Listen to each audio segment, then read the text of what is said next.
Assalamu alaikum. 1 p.m. This is Radio Pakistan. The news read by Alina Tariq. First, the headlines. President and Balochistan governor at the meeting in Quetta today have discussed current law and order situation in the province. Khyber Pakhtunkhwa police are finalizing arrangements to introduce regular policing in all 7 tribal districts of the province.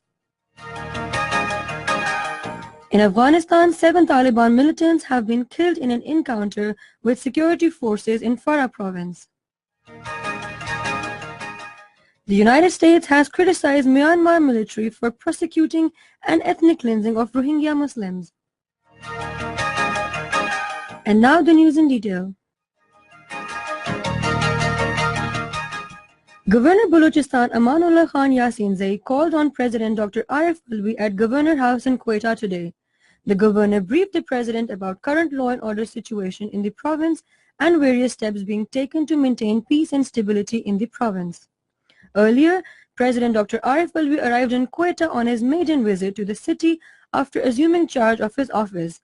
On his arrival, he was received by Chief Minister Balochistan Jam Kamal, provincial ministers and parliamentarians. Senate will resume its session at Parliament House in Islamabad today at 2:30 p.m. The House will discuss matters of national importance. In Khyber Pakhtunkhwa, arrangements are being finalized to introduce regular policing in all 7 tribal districts. A spokesman of police department told our Peshawar correspondent that 23,000 police personnel from existing police forces will be deployed in tribal districts. In addition, 22,000 new police officers and jawans will be recruited. The spokesman said Levi's and Khasadar force will also be merged with police after their proper training.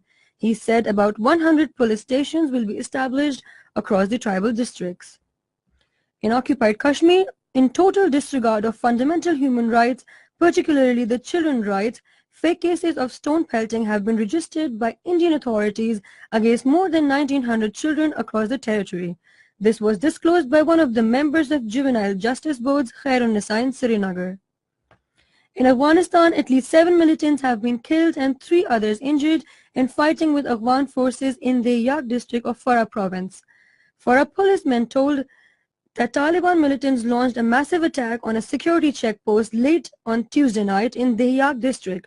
However, he added they faced strong counterattack and retreated after leaving 7 fighters dead and 3 wounded.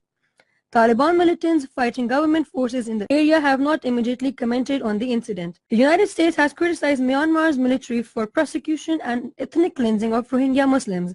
In a meeting with Myanmar leader Aung San Suu Kyi in Singapore, U.S. Vice President Mike Pence said the violence and prosecution by military and vigilantes that resulted in driving 700,000 Rohingyas to Bangladesh is unjustified.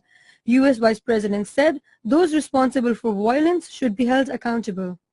The United States accused Myanmar military of ethnic cleansing in Rohingya Muslim minority. In Sri Lanka, the parliament today passed no confidence motion against newly appointed Prime Minister Mahinda Rajapaksa and his government. The latest move has further deepened the political crisis in the country.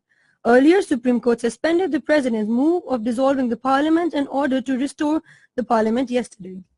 In the United States, the death toll of wildfires in California state has risen to 50, making it the deadliest wildfire in the history of the state.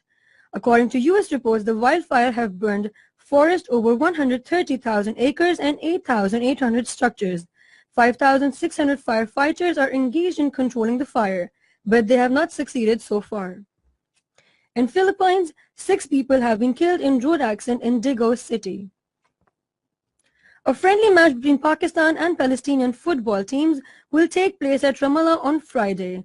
Pakistani team has already reached Palestine. Its practice session will start tomorrow. And that is the end of the news. For more news and analyses, log on to our website radio.gov.pk. Also watch live video streaming of our news bulletin on the link facebook.com/Radio Pakistan News Official.